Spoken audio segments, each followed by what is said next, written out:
made this for you. Thank you. That's pretty. I had to get A on a row, A, B on a row, and I had to do good things in the class and help. So you make good grades. Especially the Pocahontas sheets brought a priceless reaction. Turn it around and see what it is.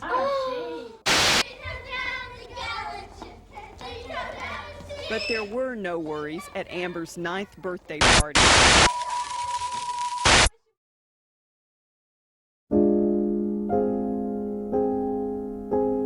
You may not know her face, but you know her name. You hear her on the radio. You see it on your phone.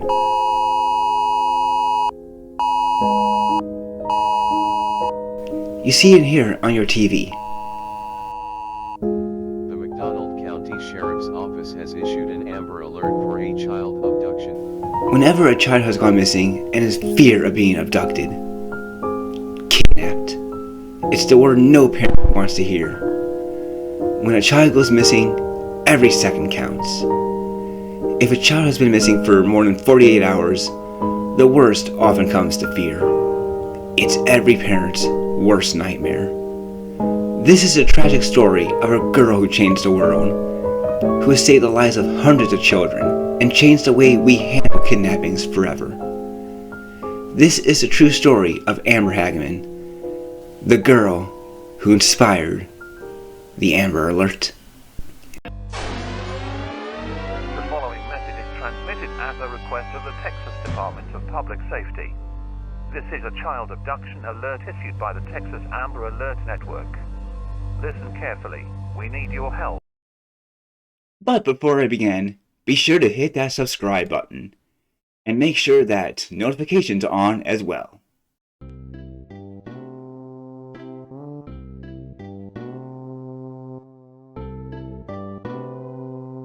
Amber Hageman was born on November 25, 1986, to Donna Whitson and Richard Hageman.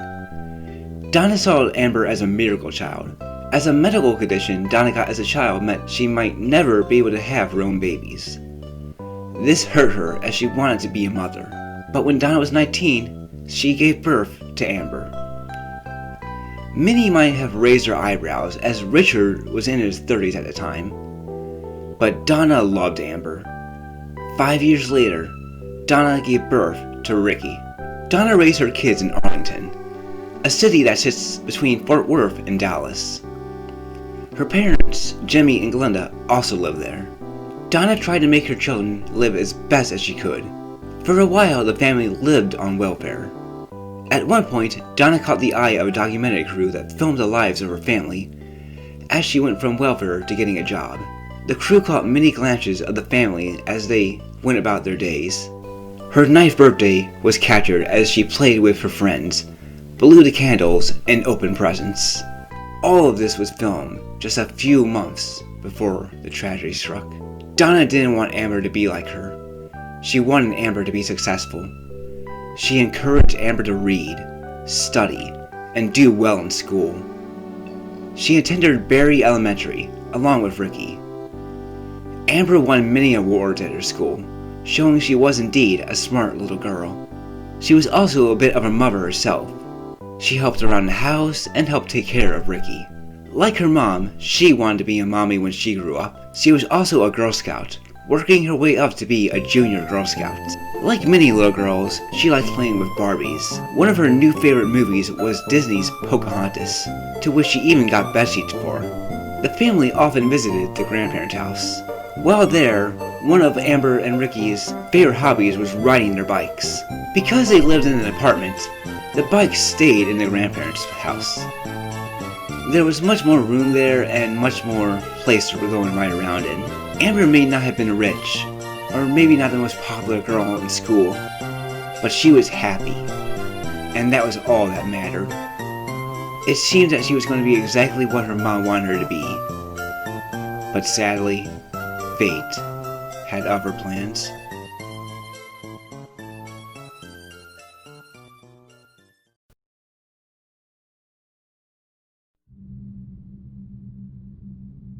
Saturday, January 13th, 1996.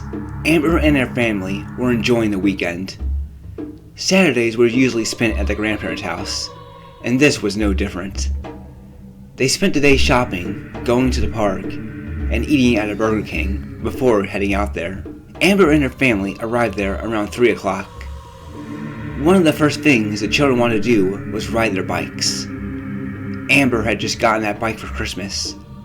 It was a warm day for January, so the adults let them as the weekend was the only chance they got to ride them. Arlington was rather safe too, and they were in a safe neighborhood.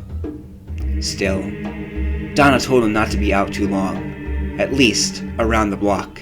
As Amber rode away, she said her last words to her mom.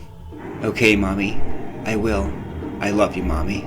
However, the kids disobeyed and went further than they were told. They rode their bikes in a parking lot by an abandoned Winn-Dixie. Even though the Winn-Dixie was closed there were other businesses around it. They liked to ride around on the ramp, something they did often. There were no employees, so they did this as much as they pleased. Soon, Ricky starts to get worried he might get in trouble, and decides to head back home. The adults sent him to go and get Amber alone. He went to the parking lot and went back, but he couldn't find her. After he headed back, Jimmy then took him to go and get Amber. But when they got there, she wasn't there. What they did see was her bike abandoned on the ground. They also saw a police officer. There, they got some news no parent wants to hear. Amber had been abducted. Jim Keevil, a 78-year-old man, witnessed it from his backyard. According to Keevil, Amber was riding her bike in the parking lot, going up and down the ramp. Keevil was working in his backyard and had a view of the parking lot. Keevil thought nothing of it at first. He probably had seen kids in that parking lot before. Even Amber and Ricky had played in it before. It seemed safe. That was all about to change. As Amber rode her bike, he saw a man run up and grab her. He drags her off her bike and grabs hold of her. Amber can only kick and scream, knowing she is no match for him. She can only hope someone sees or hears her. The man forces Amber into his black truck and drives away. Keevil can only watch in shock. He then quickly dials 911. Arlington 911, what are you reporting? Yeah, I saw a black pickup, and he grabbed a little girl and he took off toward town with her. And she hollered. While he has poor eyesight, he describes as best as he can. He claims the man grabbed Amber and forced her into his truck. He grabbed her under his arms, leaving no fingerprints on the bike. Keevil says the man was either white or Hispanic, probably under 6 feet, medium build, black or brown hair, and in his 20s or 30s. He's able to describe the truck better. He says it was a single cab pickup black truck with no dents, chrome, or striping. It was most likely 80s or 90s. The truck turned left on East Abram Street. Amber's grandfather is horrified. Now he has to return home and tell his daughter the grim news. When Donna saw his face, she knew something was wrong. When he tells her, she panics, wanting to run everywhere to go and look for Amber. Her father tries to calm her down, telling her the police are coming, but she doesn't care. But with no other way to locate her, she doesn't have much of a choice. All they can do now is wait.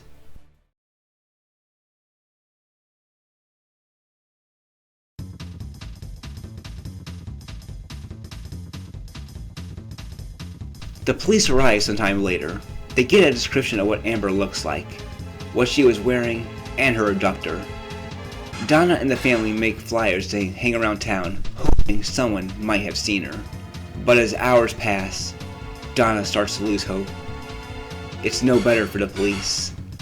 Their description on the man is vague. All they know is that he's either white or Hispanic, in his 20s or 30s, and has medium build.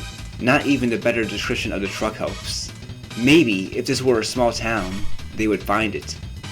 But this is the Dallas metro area. They are looking for a needle in a haystack, but they can't lose hope. Time is not on their side. 75% of the time in kidnappings, the chances of the child being murdered happen within the first 3 hours. When they are missing for 24 hours, it drops more. If the child is missing for 48 to 72 hours, the chances of finding them alive, if they are even found, are very slim. The police track down every black truck they can, but there's only so much they can do alone.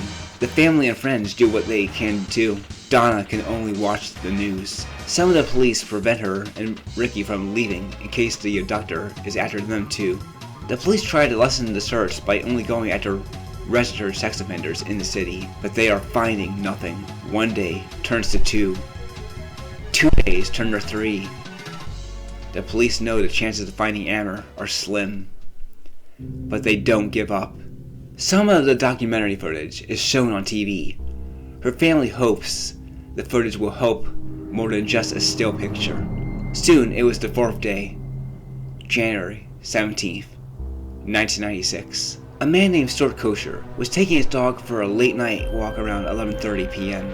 His dog then ran into the creek. There, he made a gruesome discovery. Lying in the creek, face down, was Amber. She was naked except for one sock on her right foot. Kosher knew who it was immediately, seeing her story on the news. He called 911, and the police confirmed it was her. Later that night, the police confirmed to the family she was found dead. Donna was devastated. At first, her family was in denial. Her father Richard said she was still alive. She wanted to see her baby, but the cops would not let her. She was in such bad condition that they thought seeing her would traumatize Donna. What was supposed to be a fun, happy weekend turned into a nightmare. Her body was found only 4 miles from where she was abducted. The only question now was, why? Amber was gone, but Donna wouldn't go without a fight.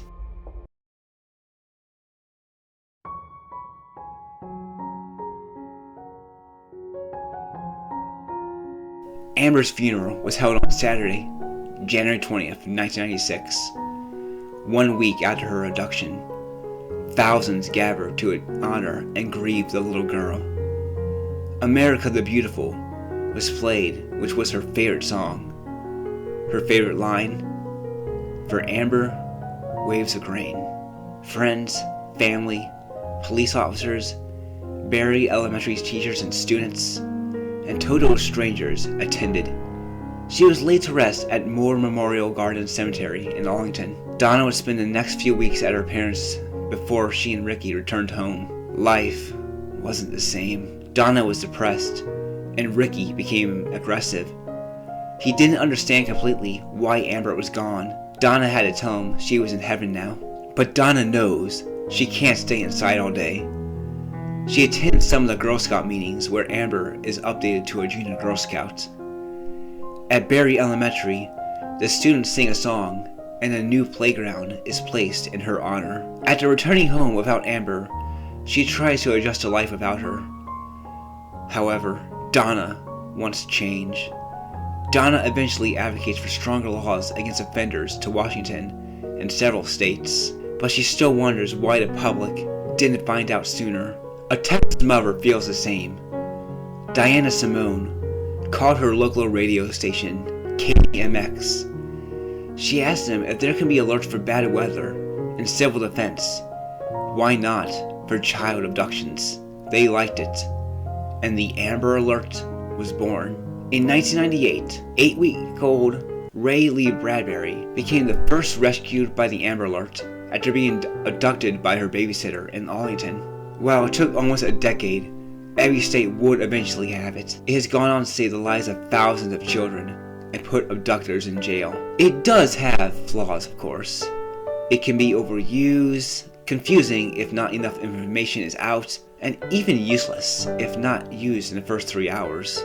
But if even with just one life can be saved, that's good enough for many. Today, Donna still advocates for child safety. While she's still hurt by Amber's murder, she was able to turn some of that pain into action.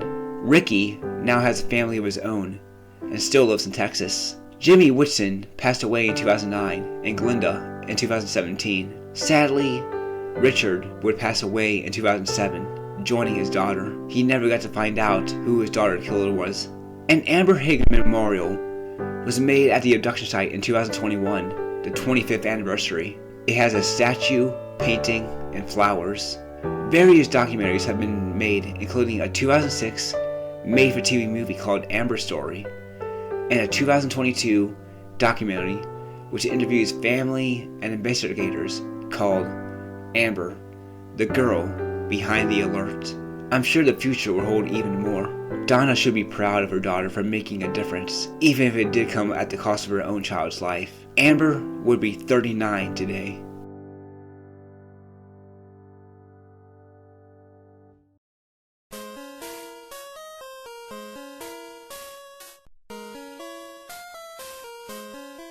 Because there was only one witness, and with little evidence, there aren't many wild theories. She was kidnapped by a man in a black truck. Of course, many want to know why and who. There were a few suspects. Some police thought Kocher might have done it. He did find the body, and late at night when it was hard to see. In a newspaper, an infant that was found in a dumpster was discussed. And Kocher was also there too, though it never really said if he was the one who found it or not. However, he didn't own a black truck. There's also the question of where he would even keep her. Kocher had a family, so he couldn't go and keep her in his home. Donna also supposedly had a boyfriend, who was considered and questioned, but nothing came out either. Some people were suspicious of the old man Keeble. Some think he might have made up the black truck story. However, it would be hard for him. Amber left her house around 3:10, and Keeble called the police at 3:18. This gives 8 minutes. Considering Ricky was with her for a few of those minutes, this makes it even harder. Keeble would have to drag her out of the parking lot, which would be hard. Not an easy task for an old man. Even a young person would have trouble. He also didn't take her in the neighborhood. Too risky. Richard too was questioned but let go. Considering he and Donna worked together, she might have never considered him at all. The time just didn't match up. Police chased dozens of black trucks and went after sexual offenders, but couldn't find her. Even in a big area like Dallas, one would think the killer would have made at least one slip up and give himself off, but he didn't. There wasn't anything on the bike, and most of the evidence was washed away off her body in the storm. Still, investigators believed he lived in the area. Her body was found only 4 miles away from the site, so he never went far. Her body was hidden well, so he had to be familiar with the area. It's also believed she was alive for 2 days when he had her. He had to keep her somewhere close, yet where he wouldn't draw attention. Even though there was only one witness that came forward, it's believed that there may have been more. There was a laundromat across the street from where she was abducted. Investigators believed the owners might have seen something, but the owners, being illegal aliens, wouldn't say anything in fear of being deported. While police have looked for sex offenders, there was no saying that the man was a registered one. Amber might have been his first, and maybe even his last. Still, how he has never been found, or at least why no one has ever been arrested, is still questionable. Was there something that they just missed? Maybe the elderly man got the year wrong. Maybe it did have dents and markings. Even so, it's possible they wouldn't have found it. The abductor was probably hiding it for months after the abduction. Today, the man would be in his late 50s to early or mid 60s. Could this narrow it down? But there's no proof he still lives in the area or not. Still, time is running out as he grows older. Hopefully, her killer will be found one day, and finally bring the justice Amber and her family deserve.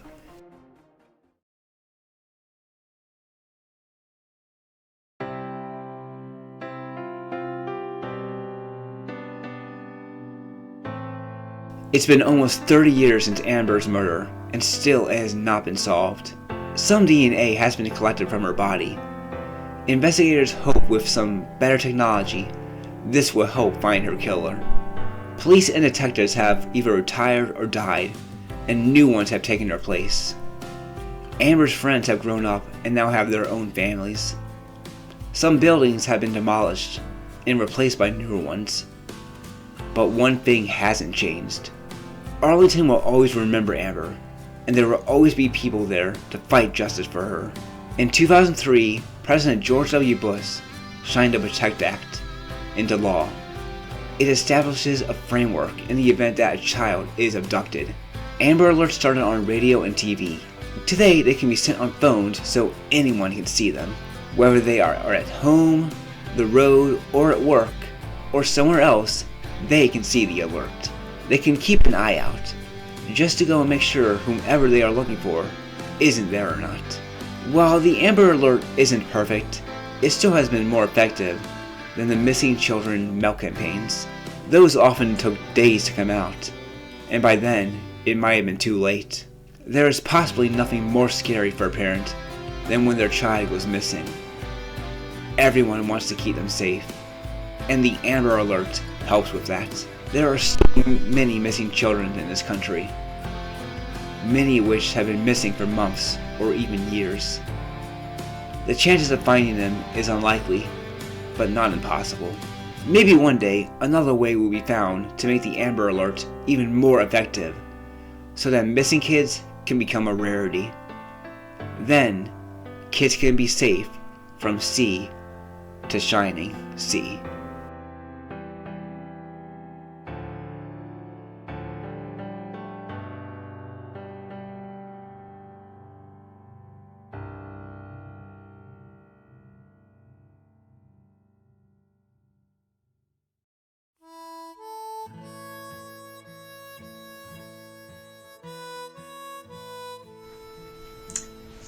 Okay, so originally I wanted to go and try to make this video a lot earlier, actually. Originally I wanted to try to get it out not too long after I made the previous missing person video, but about pretty much the same time I put it up, I got pretty sick. I just got a terrible cold that pretty much took all my energy away, and a cough, sneeze, everything like that. And it was like that for about a week, and after that I pretty much just went and pushed this video off more and more, even though I should have gone and done that, but I got lazy, and with that, eventually I knew I had to go and try to go and make this, since I wanted to go and make this one for a while, and that is the Amber Hagerman case. So, the Amber Hagerman case is probably one of the more well-known one of the 90s. While she isn't probably as well known as someone like John Bennett Ramsey, she is still pretty well known. You can go up to a couple people and ask them who she is, and they might know, and others might not know. But so she's not a household name like some of those other people, but a lot of people do still know who she is, and a lot of them should, since she is what the Amber Alert is named after. Whenever you go and do and hear an Amber Alert on your phone or the TV or the radio, she is the one it's named after. And it's interesting to go and see a case like hers, since I think her case kind of happened at a weird time. It was kind of in between the missing milk carton kids and the Amber Alert. The missing milk carton kids was pretty much more around the 80s, but around the 90s it was starting to die off, since it never really worked as well off as they wanted it to. That's not to say it was a complete failure. It did get some cases done, but at other times it was just it didn't help at all, since the cartons came out days after they were taken, which by then would have been too late. Some people thought it was just kind of creepy having this face in their fridge always staring at them. So it was just, it didn't work out, and it did work out. But by the time Amber was kidnapped, it wasn't really used as much. So when someone like her got kidnapped, it was pretty much just go and try to find them as best as they can. And it was because of Amber that we do have the Amber Alert, that these cases are able to go and get solved a lot more, since now they can go and put these kids' cases out there a lot sooner, often within just minutes or so. And I really do think her family deserves justice for this. That the fact that her case hasn't been solved yet. It's been almost 30 years and her case isn't solved. And I just find that heartbreaking that she has helped go and save a bunch of kids, but her case isn't solved yet. And it's just, I don't see how that's fair at all. It's just stupid. I really think Donna deserves justice, Ricky deserves justice. They deserve to know who killed Amber. And I'm amazed it's not really solved, because it did get a lot of attention when I think it was when it happened, and how they just never found him is just unbelievable. And yeah, I mean, you can argue they didn't have the technology then, the DNA technology wasn't as good, they didn't have anything like doorbell cams, but still, they were able to solve other cases where there were less leads, and why not Amber?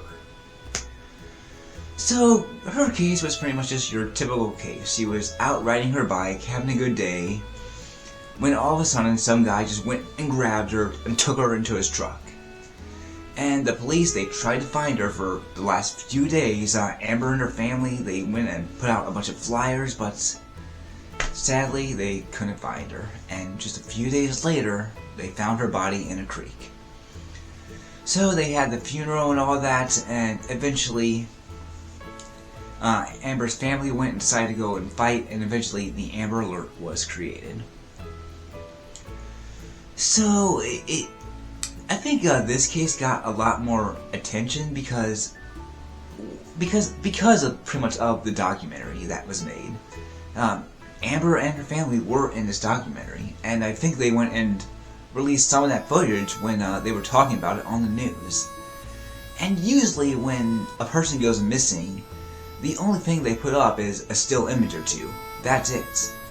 They usually aren't going to go and put up a bunch of footage or anything like that.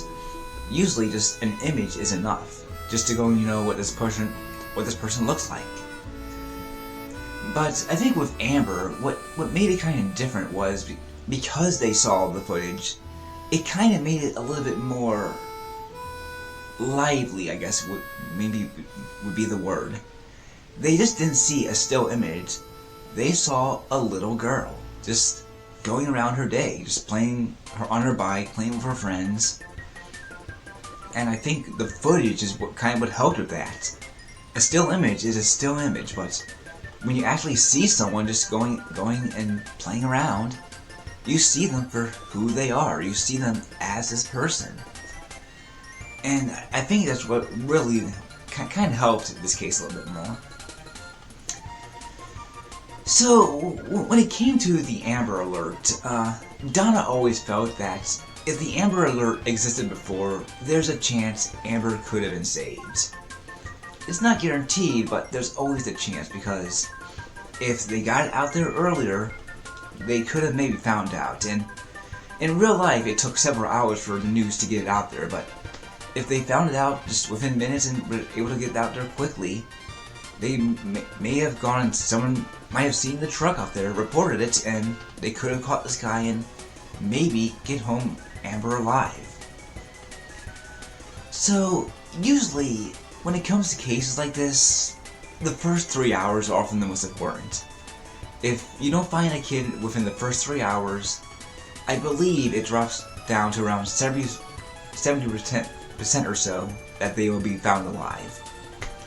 And day after day, it drops even more and more. By, I think, the third day, it's under 10% that they will be found alive. There have been cases before where they have been found, quite a few, but usually if they're gone for that long, you might as well just go and be planning the funeral. And when it comes to Amber Alerts, some people really don't like them. Some people think they're overused, because maybe the Amber Alert is being broadcast in your area, even though maybe that it's actually happened halfway across the state, and it would be impossible for this person to be all the way over there. Maybe it's just a false alarm, maybe the parent thought their kid was missing, but really isn't. And again, with the 3 hours thing, if the Amber Alert is made after that, it already be maybe too late. But at the same time, it has saved a bunch of kids. According to the missing and exploited children, it saved over 1,000 kids. I'm not sure how accurate that really is, but according to them it is. And even if it's not 100% accurate, it still has saved people. So I do think it has done more good, and it's done more good probably than what the milk carton kids did. And a lot of other countries have gone on to do their own Amber Alerts. They go and have it as the same name, or they go and have it as a different name, maybe as some other kid who got kidnapped in another country, or just as some kind of emergency alert system. So it is good to go and see a bunch of other countries have followed with their own to go and save a bunch of kids as well. When it comes to who did it, it's always a really interesting question because we don't know at all. With a lot of other cases, there are at least some suspects, but with this, while they have suspects, they're very, very not that good. I mean, some people thought maybe Keeble did it, but at the same time, the guy was almost 80 years old, and there's even possibly a chance that a little girl like Amber could go and fight against him. I mean, she could blow on the old man and he'd fall over. And the time doesn't really match up to, she disappeared, she left her house around 3:10, I believe, and he called around 3:18. And it just would have been hard for him to go and pull that off with the timing, getting her back to his house from that parking lot and anything like that. So I just don't think that could have happened, and he couldn't have gone and kidnapped her in the neighborhood because that would have been just too risky, just all these people around. And some people think Kosher might have done it since he was the one who found the body, and often when a person finds the body, they are often a suspect. And supposedly, there was this story about this infant found in a trash can, I believe, and I'm not sure if the infant was dead or not, or if he found it or not, but his name was still there. And I guess that still kind of made some people suspicious because the fact that he was in there and it happened so close to each other. But at the same time, I'm not really sure where he would have kept her. He had his own family. Unless he has his own little hidden shed somewhere or anything like that, there's just nowhere he could have kept her. And I don't believe he owned a black truck either, since I couldn't find anything on that. There were some other people. Supposedly Donna had a boyfriend that was questioned, and Amber's father was questioned, but since both he and Donna worked together, I don't think really she ever thought he did it or anything like that, so that went and pushed him out. And just the description of him was very vague. Some guy in his 20s or 30s, white or Hispanic, medium build, brown hair or black hair. That's just probably what, 75% of the people in Texas or so? It just wasn't that great of a description. The truck was a little bit better, but even with then, it was hard to find since they were looking for it in the Dallas area. But still, you think that they could have tried to go and narrow it down as best as they could. Go after any black truck that they could, whether it's a registered sex offender or not, and just try what they can. And it's just, they couldn't find anyone. It is believed that the killer might have lived in the area because her body was found only 4 miles away from where she was kidnapped. She was hidden pretty well in that creek, so that person had to be familiar with the area, and they probably never left the area in general, so... And they also had to go and hide somewhere, whether that be some kind of house or hideout or anything like that. So they had to have some kind of property there in order to go and hide her. I highly doubt that they hid in that truck for 2 days or so, since supposedly she was alive for 2 days. At least that's what the police think. So I'm not really sure how they could have done that. There was only one witness who came forward, which was Keeble, and the police do believe that there were more, with the people in the laundromat, but they never really said anything since they thought that if they did, that they might be deported, even though the police said that if they didn't, they wouldn't. Which, all that doesn't really make sense to me, since you're helping solve a little girl's murder, and you're probably going to get awarded for it. Why not help in some way? But overall, I do think the Amber Alert has done more harm than good. I do see why some people don't like it completely. It can be annoying at times and everything like that, but I do think it has helped in some way. And if it could just save just one life, then I think that's good enough. Just to go and see a kid reunited with their parents. And I think someone like Donna would have agreed with that, and any other parent or sibling or friend or anything like that who's lost a loved one from a kidnapping. I used to kind of remember one time when I was a kid, my mom thought I got kidnapped. So when I was about 6 years old, I think this probably went about 97, I guess. Yeah, 97. So it was probably before the Amber Alert was in Missouri. Somehow my mom thought I was kidnapped since at the time, my 3-year-old brother thought I got into some car with some guy and the car just went and drove off. So naturally my mom freaked out over this and called the police. They rushed over, and then she called my dad at work and he came over. And the police, they were going around the neighborhood, they were going and asking neighbors questions, and they even got the roads blocked. But then just about an hour or two later, I came up walking down the street, and I see all the cops there, and I'm like, whoa, what's going on? And I go up to one of the cops, and he goes and asks me, are you David? And I'm like, yeah.